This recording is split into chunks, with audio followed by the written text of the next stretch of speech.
I have no idea what I'm doing up here. Absolutely no idea. Last year, at least, I had some sort of justification. Rabbi Shrek was supposed to speak. There was some sort of miscommunication. He canceled, whatever it was. Last minute, realized it only came out last minute. Makam Shein Ish. So I get up there. This year, Rabbi Blesher calls me up before the Zman, and he says, we're thinking maybe to put you in the lineup. I was like, what? I'm like, I mean, I do have some white action. Or the Kollel is going to get some sort of Homeland Security grant for having some Sephardi speak for Elul. Iranian. Right, Bleisher is very, very good, Baruch Hashem. Somehow he gets money out of everything. But honestly, I'm not saying it, I definitely am saying it to you, but I'm saying it more for myself. I don't feel right to be up here at all. I remember when I came to the Kollel 3 plus years ago, 3 years ago maybe, this man, it was the Elul Zman was our first man. And I remember sitting there during Musar, and already during my first week there, I was skirting the rules. And rather than doing Musar, I was doing Chumash Rashi. And it was Parshas Ki Seitzei, this week's Parsha. And we know throughout Chazal that Chazal have multitudes of allusions to the month of the Chodesh of Elul, the power of Elul, what we can accomplish during Elul, what Elul brings us, what it means for us. Ani l'daydi v'daydi li. And I was reading through the Psukim and the Pasuk that we all know, not being Mechadish or anything, the Pasuk, the Parsha begins with the Halakas of Eish Sifas Tayar. When Klal Yisrael goes out to war, and in the middle of the war, Klal Yisrael, the soldiers, being emotionally, spiritually, physically drained, and they come across in Eish Sifas Tayar, a beautiful woman, and they can't resist, or the Torah at least is nervous, they may not be able to resist the temptation, and they don't have the wherewithal to overcome the challenge, and lest he be violated in Isser Torah and do something improper, the Torah allows the soldier to take the woman captive. But the Torah gives a whole slew of protocols that he has to follow. Before he marries the woman, the pasuk says, you bring her into your house, you have to shave her head, you cut her nails, you have to take off her beautiful clothing, and she has to sit in the front doorway of your house, and she has to cry over the loss of her father and mother's house for 30 days. And Chazal say that the concept, this illusion of crying for 30 days, is a reference to Chodesh Elul. When we have Elul, a month to introspect, to reflect, take stock of our year, is supposed to lead us to the tshuva, to the bechia, to bring us back to our father's house. And I remember sitting there, I was sitting on that back table over there right in front of the partition, and it struck me so odd. Out of all the places in the Torah, for the Torah to allude to Chodesh Elul, we pick Eish Sifas Tayar. We couldn't find a better place in the Torah to discuss Eish Sifas Tayar, to discuss the Chodesh Elul. Eish Sifas Tayar, the one part in the Torah where the Torah seems to be giving some outlet, so to speak, for the guy to escape his temptations, to give him time to come back to his senses, to let the dust settle, to let him get his priorities straight, realign, hoping that in the process of doing all this and making her look disgusting, that he'll have the power to overcome his urge to marry her. And out of all the places in the Torah to reference Chodesh Elul, and we all know what Chodesh Elul is, it's here. And I remember sitting there, and I decided, you know what? Let me run it by Rabbi Bleisher. And I'm about to tell you, in my opinion, this is nothing, I don't rank other people, every person has their own, what talks to them. Rabbi Bleisher gave me an answer which, in my opinion, is in my top 5 Hall of Fames. One of the best pshatim that I've heard, and I'm hoping, I'm not plagiarizing, I'm giving him the credit. Right? He has full credit. Maybe if I do a good enough job, he'll give me a raise. And I went over to him and I asked him, I said, isn't it odd, out of all the places in the Torah, Eishes Yifas Torah, we're going to talk about Chodesh Elul. And he says, you know what, Reuven? He said, I had the same exact question. He's like, and you know when I spoke about it? He said, I spoke about it when I came from my Prabha to the Eden Bikail. Avram, you remember? Yeah, I'm not putting you on the spot. Yeah. He spoke about it when he came, and he said, it must have been a good enough shot because they took me. Now, I'm not trying to overthrow Rabbi Blezer over here. But he said that when you think about the reality of what the Eishes Yifas Torah is truly crying about, he said, here you have a woman that was in her home. She grew up with her parents, her siblings, a community, and she was snatched away, taken captive. And obviously she did seduce him to an extent. But a month later, she's sitting in the house. Her hair is shaved. Her nails are long. And she's overcome with a sense of feeling. And that sense of feeling is, what on earth am I doing here? This is not where I want to be. This is not who I am. This is not where I'm supposed to be. And it's that feeling that brings about the tears in the Eishes Yifas Torah when she comes to the recognition that I'm just not where I'm supposed to be in life. It brings her Ubachsa ala Aviyav al Imel, Yerech Yamim. Rabbi Blezer so beautifully said, that is the essence of what Chodesh Elul is. The point of Chodesh Elul is for us to use the month to introspect, to reflect, take stock about what happened over the past year. We're coming to a close on Tafshin Pei Dalet, to sit back, to think, to reflect. Am I really the person that I really was trying to be? Did I really grow? Did I improve? Or did I chas v'shalom go the other way? And it's supposed to lead to a person, when he thinks and takes stock of his year, ubachsa es aviyav es imo yerech yamim, to a feeling that when a person comes to Elul, he realizes, and he tells HaKadosh Baruch Hu, I'm just not where I want to be. This is not who I am. This is not what I am. I'm lost. I was taken captive, and I'm inside a foreign home, and I feel out of place, and this is just not what I want to be in life. Ubachsa es aviyav es imo yerech yamin.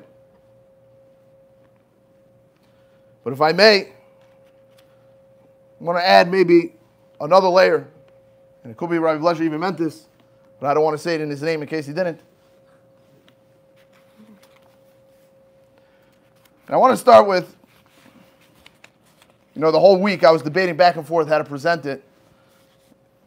And I told my wife last night I'd give up. If you would see my computer, you would say that I wrote and I deleted and I wrote and I deleted. One night I was up till 2:30. I just couldn't get it. And typically, Baruch Hashem, this is not my first time speaking in public. I never really found such a difficult time setting up my speeches. So I decided that I'm going to wing it. And I'm down for the best. But I want to start off with two different Gemaras.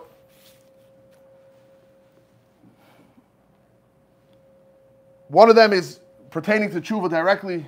One of them is not tshuva specifically, but it's definitely the idea and the concept of growth. The famous Gemara in Shabbos, Lamed Aleph, Lamed Aleph.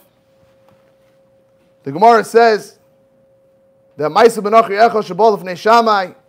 There was a story of a non-Jew that came in front of Shammai. Giyarni al manash tilamdeni esater kula k'shani oimed al regel achas. I want you to be able to teach me everything, the essence of Torah on one foot. Doch boy ba'amas abinyin shebiyadai. Shammai took a ruler and he hit him. Bol Lifnei Hillel. He came in front of Hillel. He says, Giyari. He says, I failed by Shammai, so I'm hoping maybe I'll have better success by Hillel. And he tells Hillel, Giyarmi al regel achas. Give me the essence of what I need. What you don't like done to yourself, don't do to others. Zuhi kol atayra kula. This is the essence of the entire Torah. V'idach, and the rest, Pirusha is just an explanation. Zilgomer, you'll go learn it yourself. Everyone's bothered by the Shak V'Tayr. The Alter in Madrigas Adam speaks about it at length. And the Alter points out that when you read Shammai, Shammai seems to come across and he seems to have the more logical approach, the more sensible approach. The Ger is coming without any foundation in life. without any support, and he tells Shammai, teach me Torah. Al regel achas, give me what I need to grow in life. And Shammai takes out the ruler and he hits him, and the Alter explains that Shammai specifically took out a ruler. Because Shammai was telling the Ger that you think life is that simple. You think you could go through life and succeed with just a secret? You think there's a secret recipe to life? There's no such thing. He took out the Amas Abinian and he said in order to grow in life, you have to build a foundation. You have to build the Yisaidis to grow. Because when you don't do that, and you're on regel achas, you're on one foot, you're unstable. And when you reach too high, too far, it's inevitable that you're going to end up crumbling. And therefore Shammai told him that there is no secret recipe for life. Take out your gloves and get to work. And start building your life and building the foundations of your life piece by piece. And the question is obvious. Shammai seems to be saying a very logical statement, or a very logical response. So what is Hillel saying?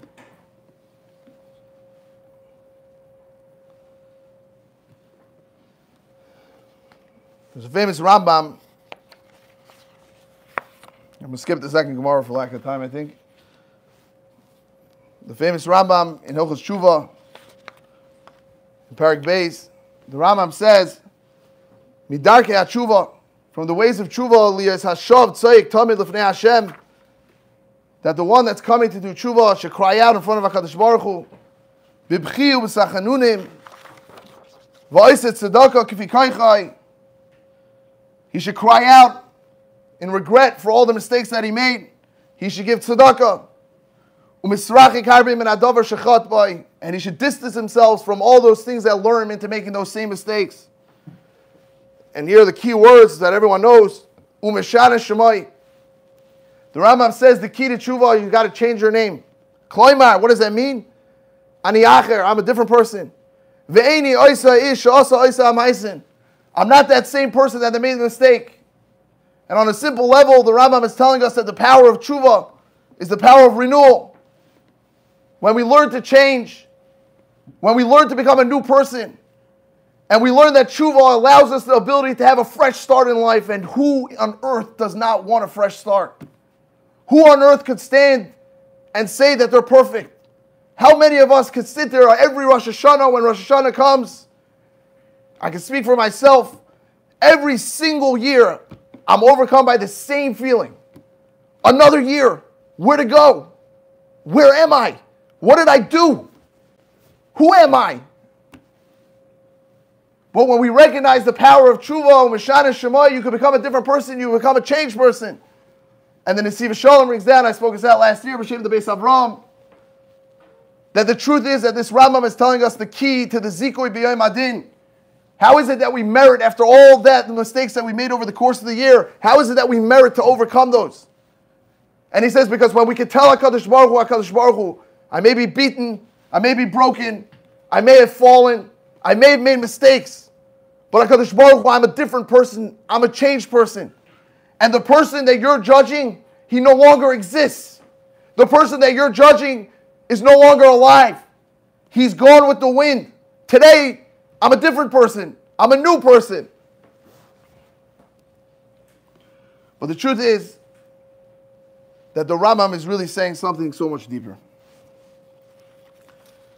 If you look at the Naisei Kelim, they explain that the Rambam is not making up this halacha. So before Gemara Rosh Hashanah,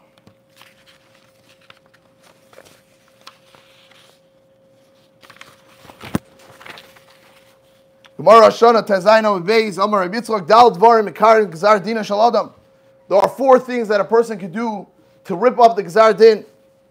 Elohein, Tzedakah, Tzedakah, Shinui Hashem, V'Shinui Maisa. And the Lechem Mishnah points out that if you look closely at the Rambam, you'll see that the Rambam alludes to each and every one of those 4 things. Marbe Bibchi V'Sachanunim, Tzedakah, V'Oiset Tzedakah, Umeshana Shemai, Umeshana Maisa of Kulon and Toiva. They all come from this Gemara. But as you continue learning the Gemara, you'll realize the Gemara brings a proof to each and every one of these 4 things listed. And the Gemara says, Tzedakah, how do we know that tzedakah has the capability of being mekaras adin? The chsivu tzedakah tatzum emaves. Tzedakah, the chsivu yitzaku el Hashem betzar lahemi utzukasem yotziem. Shinui Hashem. What's the source of when we know that Shinui Hashem has the capability of being mekaras adin? The chsiv sarai ishlech olay sikra shema sarai ki sarah shema. Because we find by Sarah Imenu, who was an Akara, she did not have the capability of having kids.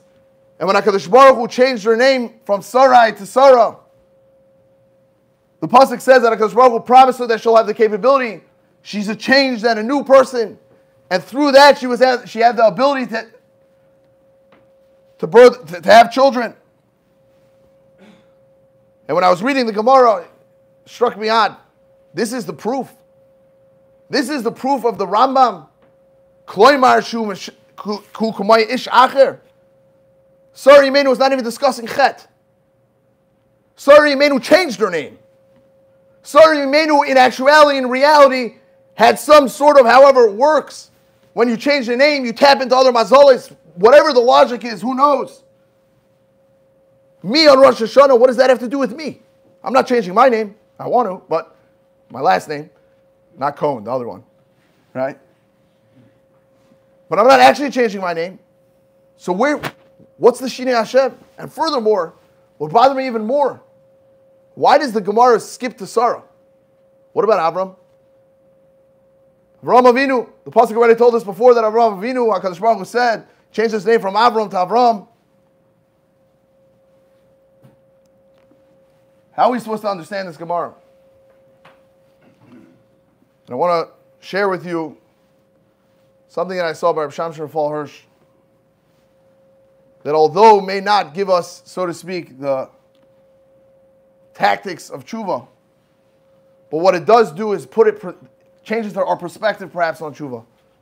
And we all know that although obviously everything entails work, but when we have a flawed and skewed perspective, it makes it all that much harder to overcome. Rav Hirsch writes, this is in Parshas Lech Lecha, you can look it up yourself. He points out, he says that if you look at the Psukim, you'll find that there's a key difference between when the Pasuk says that HaKadosh Baruch Hu changed Sarah's name and when HaKadosh Baruch Hu changed Avram's name. When the Pasuk discusses HaKadosh Baruch Hu telling Avram, the Pasuk says, V'lo yikare oide shimcha Avram. Should no longer call you Avram. V'haya shimcha Avram. And your name shall be Avram. Ki av hamoin goyim nisaticha, because I'm putting you as the av hamoin goyim. Yet Rav Shamshon Raphael Hirsch says that when you look by Sarah, if you look closely, you'll realize that the psukim alter a little bit, and there's a change. Vayomer Elokim al Avram, the pasuk says that HaKadosh Baruch Hu told Avram Avinu, Sarai ishtecha loy sikra shema Sarai. Sarai, your wife, her name should not be Sarah. You should no longer call her Sarah. Ki Sarah shema. Because Sarah is her name. And Rav Shamshon Raphael Hirsch says that there's a key difference between Avram Avinu, whatever this means, I'm not claiming to understand, and Sarah. He said Avram Avinu, through the change of his name, was actually changing his destiny in life. His mission changed. The clarion call and what his purpose in life altered with the name that he got from Avram to Avram. Obviously, Kifi Madrigasai, whatever that means. But HaKadosh Baruch Hu is telling Avram Avinu that although for you, Sarai is changing to Sarah, but you have to recognize that there's a key difference between you and Sarah. You still have to earn your name. But by Sarai, Loisikra Shema, Sarai ki Sarah Shema. Don't call her Sarah. You know why? Because her name is Sarah. Sarah is not changing. Sarah has everything inside of her to be the person that she needs to be in life. And it's all there. You may have not recognized it at this point. But ki Sarah Shema. I'm telling you, HaKadosh Baruch Hu says, nothing about Sarah is missing. She was, she is, and she will be Sarah. And it struck me when I read this, that perhaps this is really what the Gemara is telling us. And by extension, the Rambam. See, so often in life, we have our struggles. We fall, we stumble, we falter. And over the course of the life, we begin to lose pieces of ourselves. And we begin to define ourselves by the mistakes that we've made. And when Elul comes and we're tasked with that Herculean mission of doing change in our life, we're met with this and overcome by this emotion of how on earth am I supposed to change? How can I change something that's part of my DNA? How can I change something that I've been doing for so long? This is just part and parcel of who I am. You're asking me to do the impossible. But the Gemara is telling us, Ki Mishana Shema, you're making a mistake. See, tshuva is not about reinventing yourself. Tshuva is not about recreating yourself. Tshuva is about finding yourself. Tshuva is taking the ability to close your ears for a moment and listen to that voice inside of you crying, Ruvain, where are you? This is not who you are. You have everything inside of you to be the person you want to be, but you're just pushing it aside, whether it be because of rote, whatever the variables are. This is not the way you should interact with your children, your wife, your coworkers, your fellow Muslim, your community, the world. This is not who you are. This is not what you're about. But so often, we get so stuck in our vision and our perception of who we are and what we are that we lose sight of the most important thing in life, and that is who you are as a person.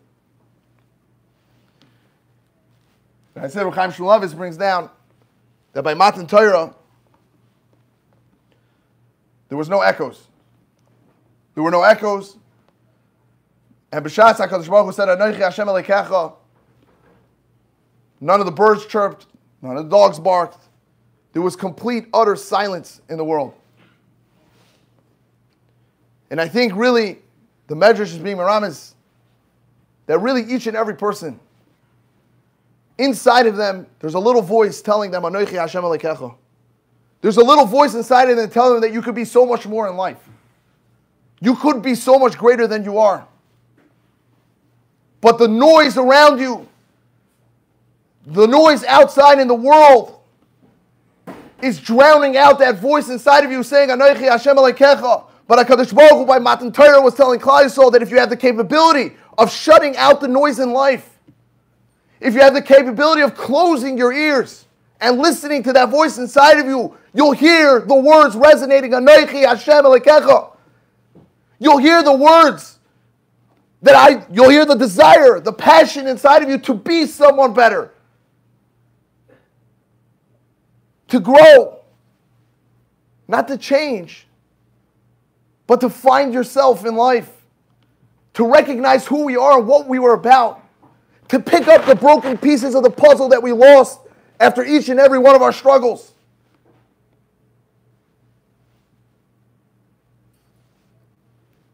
Laisikra Shema Sarah, because her name is not Sarah. Sarai, I'm sorry, Kisara Shema, because her name is Sarah. And perhaps this is really what the Rambam is telling us. That when you approach tshuva, we recognize that tshuva is not about change. Tshuva is not about reinventing. It's not about recreating. Tshuva is ki mishane shemai. You tell HaKadosh Baruch Hu, the person that made that, that's not me. I know myself. I know who I am. I know what I'm capable of. I know the way I reacted in that situation is not the one that's not me. Mishane Shemai, it's a different person. I'm a entirely different person than the one you're seeing. And perhaps really this is the core of what Hillel was telling the Ger. The Ger and his desire to grow in life, to be someone bigger. The Ger approaches Hillel and he says, Hillel, give me the secret recipe of life. The fire's there, I want to. And Hillel says, you want to know the secret of life? Alech Sani al tasa lechavercha, what you hate, don't do to your friend. Because when you learn to introspect and figure out what makes you click and what doesn't make you click, when you learn to think about how you're going to go through life and what bothers you, when you learn to go through life and recognize what makes you drive and what turns you off, the greatest asset in that hill tells you is, you know what it is? It keeps you in check with who you are in life. It reminds you of what you're about and who you are. It puts your life in perspective. And it says, yes, although maybe yesterday I reacted in a certain way that perhaps wasn't appropriate, But that wasn't me. And I'm not going to do it again today to someone else because I know that I don't like it. And when I have to look inside to figure out what I like, it keeps you in check with who you are in life and what you're about. And Hill says that if you want to grow in life, you want to be something, don't lose the pieces of the puzzle. Learn to close your ears out and think, introspect. Recognize that everything you need to be in life is there, but it's just covered over with layers and layers of dust. But if we learn to shake it, and we learn to recognize who we are, what we're about, the sky's the limit. And perhaps this is what the Eish Sifas Torah really is telling Kadosh Baruch Hu. And the message and what we're supposed to take out of Elul. Ubachsa, ve'avesa alteich beisecha, you bring her into your house. V'gilcha es reisha, you shave her. V'asa es siparnel, you cut her nails. V'esir es simla shivya me'alel, you remove all her beautiful clothing.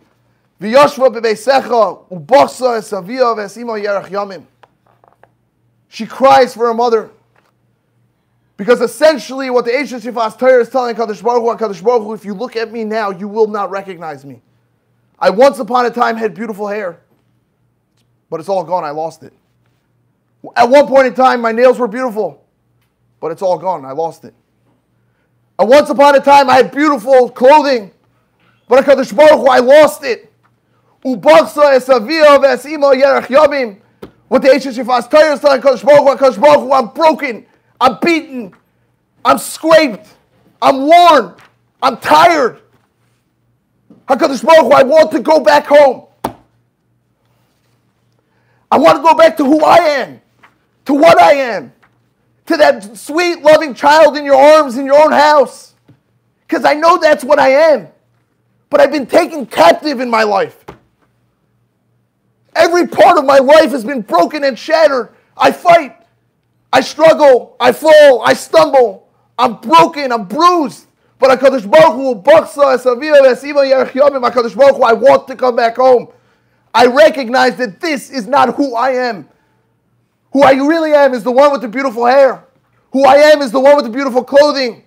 Who I am is the one with the beautiful nails. That's me. But I've lost it over the years.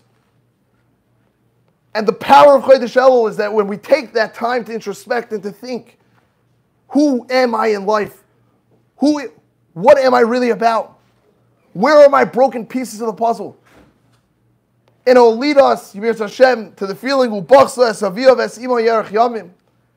we're going to cry and we're going to daven to HaKadosh Baruch Hu. I may be broken and beaten, but one thing for sure, Ubachsa, I know that deep down inside when I close my ears, all I hear is, I want to come back home. And Yimir Hashem, and we all utilize this Elul to find ourselves, to pick up the broken pieces of puzzles in our own lives, to put the puzzle back together. We cry out to HaKadosh Baruch Hu, bring me back to myself. And HaKadosh Baruch Hu will sit there, when we cry out and we daven to HaKadosh Baruch Hu will be telling us, my tired kind, I'm sitting here with open arms. I've been waiting all this time for you to come home. Thank you.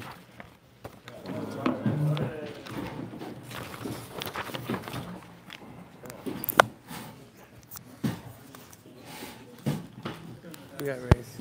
What?